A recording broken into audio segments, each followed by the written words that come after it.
السلام عليكم ورحمة الله وبركاته. حياكم الله متابعينا صفحة المطبخ الجزائري مطبخ أم عبد الجليل. إن شاء الله تكونوا بخير وصحة وعافية. جيتكم اليوم بوصفة المطلوع تاع فرينة وتاع السميد. نروحوا مباشرة للمقادير وكيفية التحضير. هنا في الوعاء تاعي كنت حطيت الفرينة حوالي 4 كيسان فرينة، كاس سميد رطب نوعية جيدة، أنا استعملت سميد تاع مولا رقيق كامل.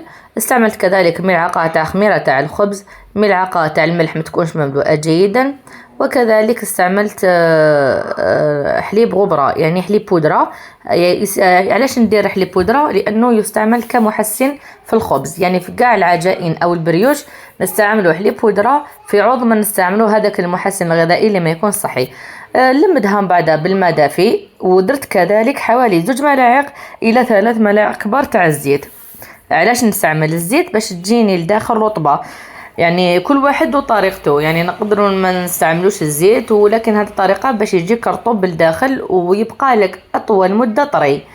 بنضيف الماء حتى يتلمد لي وتجيني عجينه طريه، نخليها تخمر. بعد ما تخمر نبقى نشمخ يدي في الماء ونخبط من تحت لفوق من تحت لفوق، نكرر العمليه الى 3 إلى 4 مرات حتى يتشكلوا لي هذوك الفقاعات او النبابل. هذا دليل على انه العجينه تاعكم راهي ناجحه.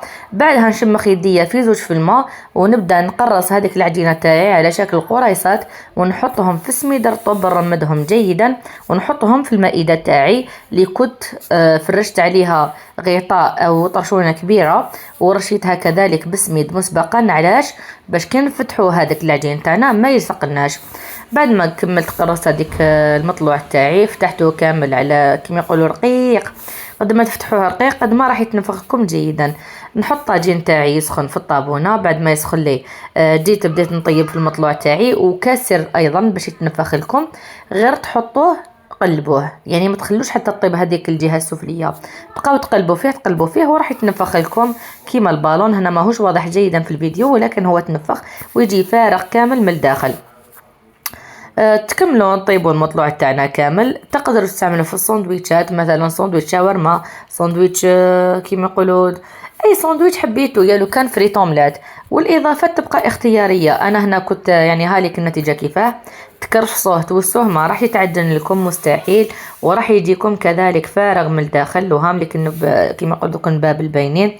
نتمنى تجربوه ونتمنى ينجح معكم. ما تنساوش متابعة القناة وتفعيل زر الاشتراك. دمتم في رعاية الله، والسلام عليكم ورحمة الله وبركاته.